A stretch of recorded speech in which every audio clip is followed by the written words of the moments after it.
Hello and welcome to Prunk Plays Elite Dangerous again, and this time I thought I'd go over another ship, since I had quite a few views on my Diamondback Explorer setup. I'd go over an Anaconda setup that I use. Now, I mainly use my Anaconda for trading. I have a Python that I use for combat and mission running and such. I do prefer the Anaconda over the Type 9, so let's bring up the outfitted screen and I'll show you how I set mine up.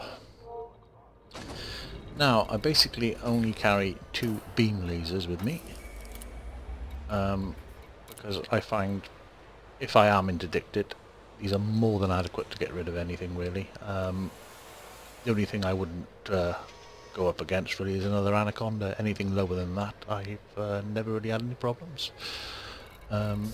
Carry a kill warrant scanner because, you know, sometimes you can get a few extra credits, but it's not necessary. And of course 3 shield boosters. Now the only reason I've got 3 shield boosters and the rest of my utility mounts are empty is because I only run with an A5 power plant. And the reason I do this is to try and keep the weight down. Obviously the less mass, the more jump range you get. Which is why obviously I only use a D7 thrusters. I find them more than adequate for trading. I wouldn't use them for combat really, but you know, they are adequate. But over the Type 9's maneuverability, it's a godsend, believe me. I couldn't wait to get out the Type 9. Obviously then I also use the A6 frameshift drive because you want the best jump range, you know, when you're trading. And then the rest are really Ds, which is the life support, the power distribution and my sensors. Now you can go for a smaller fuel tank again to save a bit of jump range, but I just prefer to leave it with a 32 because, as you can see, there was what, 28 difference on fully laden.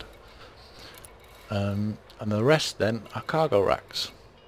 Apart from I have the A4 shield generator and a docking computer. And the reason I like to have a docking computer on board is because I'm bloody lazy.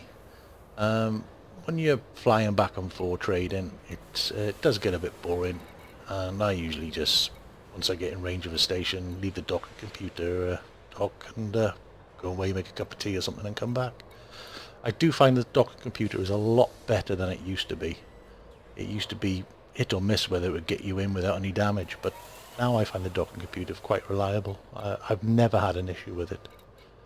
And obviously the shield generator, I think that's the smallest class. Well, judging from your slots, your A4 is obviously the lowest you can go for. You wouldn't get a 1 shield generator on there, that's for sure.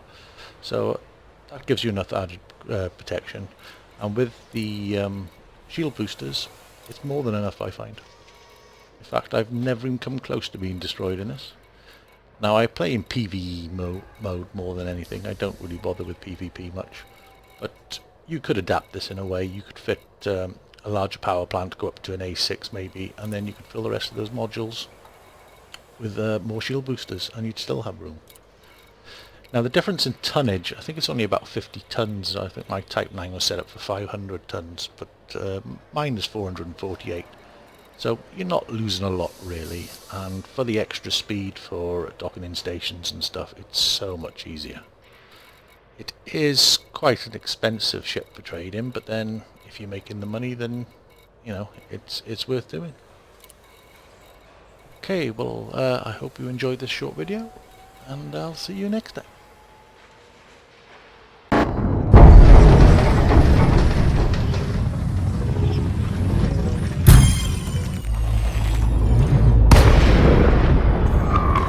Power plant capacity exceeded. Under attack.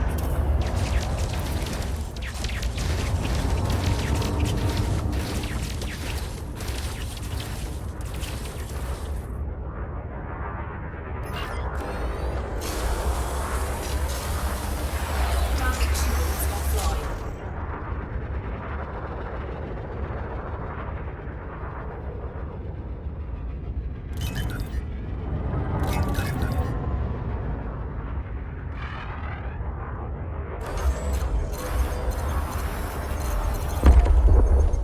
Target destroyed.